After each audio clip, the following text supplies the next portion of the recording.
Welcome to another episode of Fixing Things That Nobody Asked For.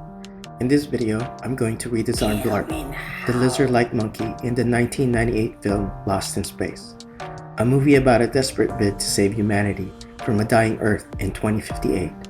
The Robinson family embarks on a mission to a distant planet, but sabotage, time distortions, and a sinister betrayal threaten to tear them apart across the fabric of space and time. At least that's how I would describe what the movie's about. I actually really enjoyed the movie, probably because my taste in films is questionable, and honestly, feel free to roast me for it. I've got a soft spot for cheesy sci-fi, and I'm a big fan of William Hurt, which definitely helps. Lost in Space has some genuinely cool elements. The robot design is awesome, the ship looks great, and the swarm of spider-like creature that can survive in harsh environments? Very cool. Plus, having Joey from Friends in space, that just cracks me up every time. I'm sure some people have had some harsh critique about the movie, and I get it. 90s movies that used 3D was usually a hit or miss. I think the movie would have been better if they used practical effects instead of relying so heavily on 3D for some of the elements. But then again, I probably wouldn't be making this video if they had, so in a way, it's a win in my book. The biggest thing that stood out to me was Blarp. The creature just felt out of place. It looked like old video game graphics slapped in the scene, which made it feel a little goofy. If you want to know a little bit more about the creature, Blarp is a timid yet sociable alien creature with yellow hairless skin, 4 nostrils, amphibious features, and large sideways blinking eyes and ears, resembling a monkey from Earth. Blarp was discovered by the crew of the Proteus and quickly bonded with Penny, becoming her loyal companion. Though its origins are hinted at in the script, the film leaves its backstory mysterious, suggesting it may be the child of aliens encountered in deep space, rescued from space spiders. For my version, I'll make sure to keep the monkey-like aspect of the creature, and the idea that it can change colors like a chameleon. I'm also going to keep the big eyes and the silly vibe the creature has in the movie. In the movie, the creature can retract spikes from its body, but in my version, I'm going for something more like a porcupine. The spikes will be fixed and only appear on its arms and tail. I also think it would be cool if it had frog-like fingers to make it look more alien. Even though I don't follow a specific workflow, there's one part that always stays the same. I start by loosely blocking in shapes.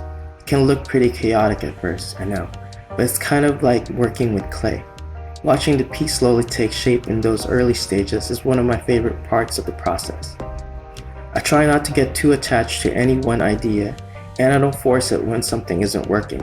That mindset helps me avoid overworking or overthinking things. I'm totally okay with starting over or erasing it if I need to.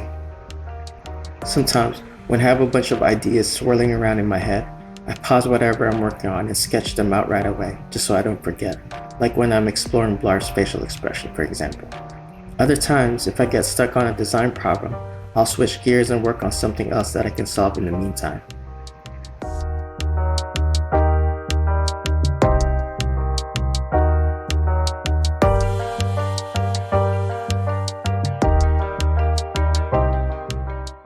I'm sure I'm not the only one who does this, but I love imagining all the little details about what I'm designing, even outside the parameters I'm given.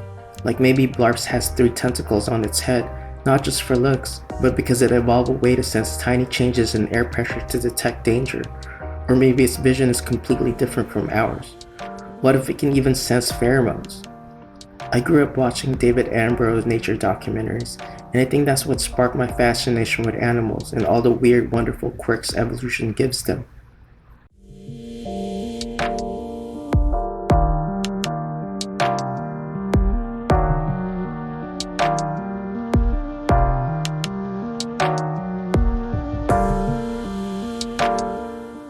Blarp's color changing ability is an intriguing quirk worth exploring, especially if the colors are tied to emotions as well as camouflage. Personal work is never truly finished until you decide it is. One of the great things about working on your own project is the freedom to make changes at any point in the process. But in the production setting, that flexibility doesn't apply. You can't just introduce new elements beyond what was approved in the final design.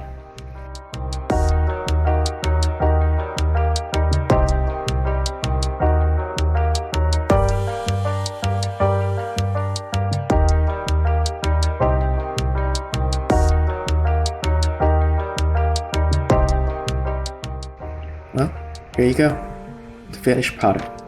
I hope you guys enjoyed the video. Before I go, I'd like to thank you for tuning in, and I appreciate you for being here, and I hope to catch you in the next one. Take care. Peace.